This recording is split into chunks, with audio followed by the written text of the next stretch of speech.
Student अब हम सीखने वाले हैं इंडक्टिव इफेक्ट, जिसे कहते हो आप प्रेरक प्रभाव। ये प्रभाव क्या सीखेंगे भाई, किसमें सीखेंगे हम? क्योंकि आप जानते हो इलेक्ट्रॉन का डिस्प्लेसमेंट होता है ऑर्गेनिक मॉलिक्यूल्स में, यानी ऑर्गेनिक जो कोई कंपाउंड बना है आपके पास में, उसमें क्या होता है, इलेक्ट्रॉन का डिस्प्लेसमेंट होता है। अब वो डिस्प्लेसमेंट किस तरीके से होगा? सिग्मा बॉन्ड में से के द्वारा इलेक्ट्रॉन डिस्प्लेसमेंट होगा, या पाई बॉन्ड के द्वारा इलेक्ट्रॉन डिस्प्लेसमेंट होगा, किस तरीके से होगा, ज़्यादा विद्युत ऋणात्मक होगा या कम होगा, ये सारी चीज़ें हम लोग सीखेंगे इसमें, इस प्रभाव में, इंडक्टिव इफेक्ट में। यानी इसे हम बोलते हैं हिंदी में प्रेरक प्रभाव बोलते हैं। तो क्या होता है भाई, इस पर ध्यान रखना। तो इंडक्टिव इफेक्ट होता क्या, चक्कर बात समझिए ध्यान से। ये होता है फॉर, पहला पॉइंट ध्यान रखना, for sigma bond electron displacement electron pair displacement. ध्यान रखना किसके लिए होता है, सिग्मा बॉन्ड पाई जो इलेक्ट्रॉन पेयर होता है उसके डिस्प्लेसमेंट के लिए क्या काम आता है, इंडक्टिव इफेक्ट आता है। दूसरी चीज ध्यान रखना, फॉर इसमें क्या होता है कि जो क्या कहते हैं आपका more electronegative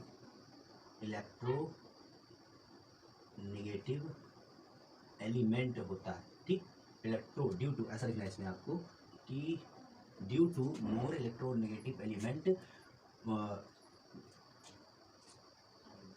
due to more electronegative element polarisation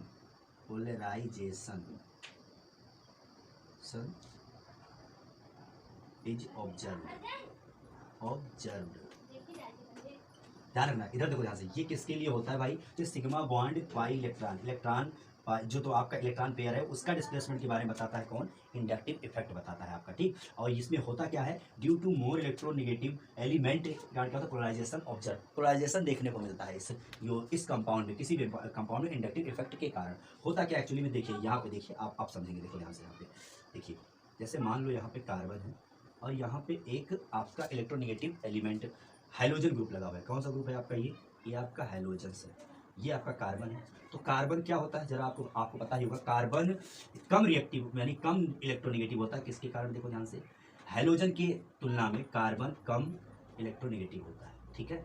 तो ये जो सिंगल बॉन्ड है, ये जो सिग्मा बॉन्ड है, इसमें जो इलेक्ट्रॉन आपका, बात समझ लीजिए ध्यान से, जो इलेक्ट्रॉन इसमें शेयर करके सिग्मा बॉन्ड बने हुए हैं, वो सिग्मा बॉन्ड इसका इलेक्ट्रोनेगेटिविटी ज्यादा होने की वजह से, विद्युत ऋणात्मकता ज्यादा होने की वजह से, ये इलेक्ट्रॉन क्या होंगे, ये इलेक्ट्रॉन जो शेयर हुए हैं, तो पहले कहाँ थे इलेक्ट्रॉन, यहाँ पर थे, कहाँ थे ये दोनों इलेक्ट्रॉन, यहाँ थे, लेकिन ज्यादा इलेक्ट्रोनेगेटिव होने की वजह से ये इलेक्ट्रॉन पुश करना शुरू कर देंगे। कैसे शुरू कर देंगे भाई, पुश करना शुरू कर देंगे। तो यानी कि ये कंडीशन क्या बन जाएगी आपकी, ये कंडीशन इस तरीके से कुछ बन जाएगी, पुश करते करते करते करते करते करते क्या होगा, इलेक्ट्रॉन इसके पास में, एक्स के पास में आ जाएगा। जो इलेक्ट्रॉन ये बीचों बीच में शेयर हुआ था वो कहाँ आ गया, इसके पास आ गया। इसके पास आने की वजह से इसके पास में आ गया पार्सली निगेटिव चार्ज और इसके पास में आ गया पार्सली पॉजिटिव चार्ज आ गया। समझ रहे हो बात को? अब आप खुद देख लीजिए, आप ये देखिए, ये पोल बन गया नहीं बन गया भाई, माइनस चार्ज एक खोपड़ी पे, एक खोपड़ी पे प्लस चार्ज आ गया, तो दो ध्रुव बन गया नहीं ध्रुव, तो इसी को बोलते हैं क्या, पोलराइजेशन उत्पन्न हो जाता है, ठीक है। ध्यान रखना इस इफेक्ट के आने से। अच्छा, ये इफेक्ट चलता कितने कार्बन तक का है वो समझ लीजिए आप, देखो ध्यान से।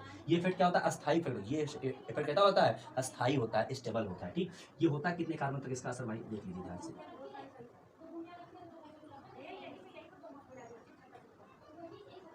देखिए ध्यान से, ये देखिए, ये क्या हुआ भाई, इधर पुश होने से इलेक्ट्रॉन इसके पास में है पार्सली नेगेटिव, इसके पास में है पार्सली पॉजिटिव चार्ज आ गया। समझिए बात को। अब इसके बाद पार्सली पॉजिटिव यानी इसके पास इलेक्ट्रॉन कम हो गए। अब यहाँ से इलेक्ट्रॉन इधर पुश करेगा, इधर पुश करेगा इलेक्ट्रॉन, तो क्या होगा भैया, इसके पास क्या आएगा, इसके पास पार्सली पॉजिटिव आएगा। फिर इसके पास इलेक्ट्रॉन कम हुआ भैया, तो इससे पुश करेगा भैया, तो इसके पास क्या आएगा, पार्सली पॉजिटिव आएगा। अब यहीं तक ये क्या करेगा, ये इलेक्ट्रॉन, इतना चार्ज इसके पास इतना ज्यादा नहीं कि ये इलेक्ट्रॉन यहाँ से खींच ले, अब ये देना भी नहीं चाहेगा। तो यहीं पे आकर के आपका इंडक्टिव इफेक्ट, प्रेरक प्रभाव क्या होता है, यहीं पे आपका खत्म हो जाता है, यहाँ पे आपका एंड हो जाता है।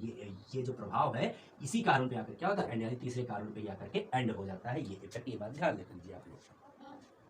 तो अब हम समझेंगे यहाँ पे आई इफेक्ट, इंडक्टिव इफेक्ट में हम समझेंगे माइनस आई इफेक्ट समझेंगे, और दूसरा हम समझेंगे प्लस आई इफेक्ट, जो कि बहुत इंपॉर्टेंट है।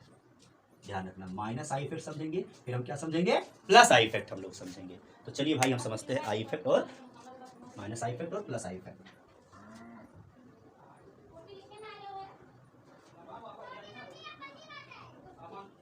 देखिए ध्यान से, तो माइनस आई इफेक्ट क्या होता है, माइनस आई इफेक्ट। तो माइनस आई इफेक्ट ये होता है, ध्यान रखना है कि माइनस आई इफेक्ट वहां होता है या फिर उसमें होता है इन विच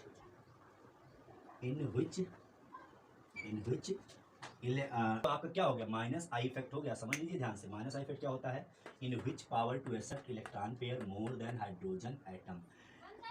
जिस एलिमेंट में, किसी भी कंपाउंड में एक कोई एलिमेंट के पास में पावर एक्सेप्ट करने की, जो इलेक्ट्रॉन पेयर पावर एक्सेप्ट करने की जो है वो हाइड्रोजन एटम से क्या हो, ज़्यादा हो, तो वहाँ पे माइनस आई इफेक्ट ज़्यादा होगा, ध्यान रखना। तो सबसे कम इसके पास, फिर उससे ज़्यादा, फिर उससे ज़्यादा, फिर उससे ज़्यादा, फिर उससे ज़्यादा, फिर उससे ज़्यादा, फिर उससे ज़्यादा, फिर सबसे ज़्यादा, इस तरीके से करते हुए यहाँ तक आती है कहानी। ठीक है, अब बच्चों हम लोग देखेंगे यहाँ पर प्लस आई इफेक्ट देखेंगे। हम लोग क्या देखेंगे, हम लोग भाई प्लस आई इफेक्ट देखेंगे। इसमें क्या होता है, पावर इन विच पावर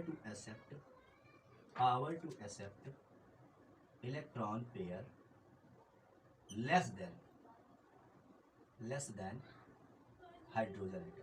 ध्यान रखना, power to accept electron less than hydrogen atom जहां होगा वहां क्या चलेगा, आपका प्लस आई इफेक्ट चलेगा। इसमें सबसे कम ध्यान रखना क्या होता है, CH3 प्लस, CH3 ग्रुप कहीं होगा। ठीक, उसके बाद अब क्या आएगा, C2H5, फिर CH3 का होल ट्वाइस CH, फिर सबसे ज़्यादा आपका होता है CH3C होल थ्राइस, फिर उससे भी ज़्यादा आपका होता है PH, फिर उससे ज़्यादा होता है PH का होल ट्वाइस C, सबसे ज़्यादा होता है PH का whole twice C।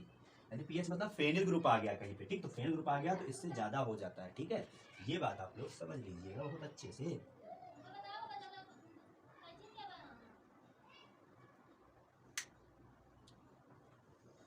I hope आप लोग अच्छे से समझ गए होंगे। ठीक है, ध्यान रखना, माइनस आई इफेक्ट क्या होता है, in which power to accept electron pair more than hydrogen atom.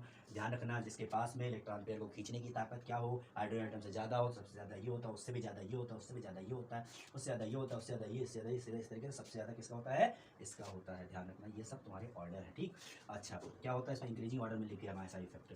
Plus I effect क्या होता है, power to accept electron pair less than hydrogen atom. CH3 plus का सबसे ज़्यादा, उससे भी ज़्यादा किसका होता है, C2H5 का होता है, फिर CH3 का होल ट्वाइस CH होता है, फिर CH3 का होल थ्राइस C होता है, फिर आपका सिंगल बॉन्ड लगे PH बन गया है आपका फेनिल ग्रुप, फिर फेनिल ग्रुप का होल ट्वाइस तुम्हारा यानी बेंजीन लगा हुआ है। ठीक, यहाँ पे फिर यहाँ पे क्या कहते हैं C, फिर इधर PH का होल ट्वाइस C। ठीक है, तो इस तरीके से minus I effect plus I effect आप लोग समझ गए हैं। अब इसको और डिटेल में समझने के लिए ध्यान रखना, इसका मैं एप्लीकेशन करने वाला हूँ। क्या करने वाला हूँ, हम लोग एप्लीकेशन करने वाले हैं इसके। बच्चों अब हम लोग सीखने वाले हैं माइनस आई इफेक्ट या प्लस आई इफेक्ट का, हम लोग सीखने वाले हैं एप्लीकेशन। एप्लीकेशन क्या होता है, चलो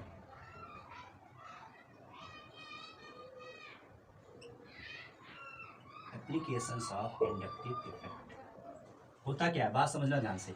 किसी भी, कोई भी एसिड हो, कोई भी बेस हो, उसकी मैं बात कर रहा हूँ। ठीक, ध्यान रखना, जहाँ पे प्लस आई इफेक्ट होगा, जहाँ पे प्लस आई इफेक्ट ज़्यादा होगा, वहाँ पे जो एसिडिटी होती है, किसी भी कंपाउंड की एसिडिटी यानी अम्लीयता, वो क्या होता है, कम हो जाता है। प्लस आई इफेक्ट के बढ़ने से एसिडिटी किसी कंपाउंड की कम हो जाती है, और यानी कि उसकी स्टेबिलिटी भी कम हो जाती है। स्टेबिलिटी क्या हो जाती है, कम हो जाती है। ध्यान रखना, अब इधर देखिए, minus I effect, minus I effect अगर कहीं बढ़ गया तो ध्यान रखना एसिडिटी, एसिडिटी क्या होगी, बढ़ेगी। इसका मतलब ये है कि स्टेबिलिटी कहीं बढ़ी होगी। स्टेबिलिटी बढ़ने का एसिडिटी बढ़ती है, माइनस आई इफेक्ट। अब plus I effect, minus I effect के देखिए एग्जांपल देखिए, अभी आपको क्लियर क्रिस्टल क्लियर हो जाए। जैसे देखिए यहाँ पे CH3COOH पहला, दूसरा CH2Cl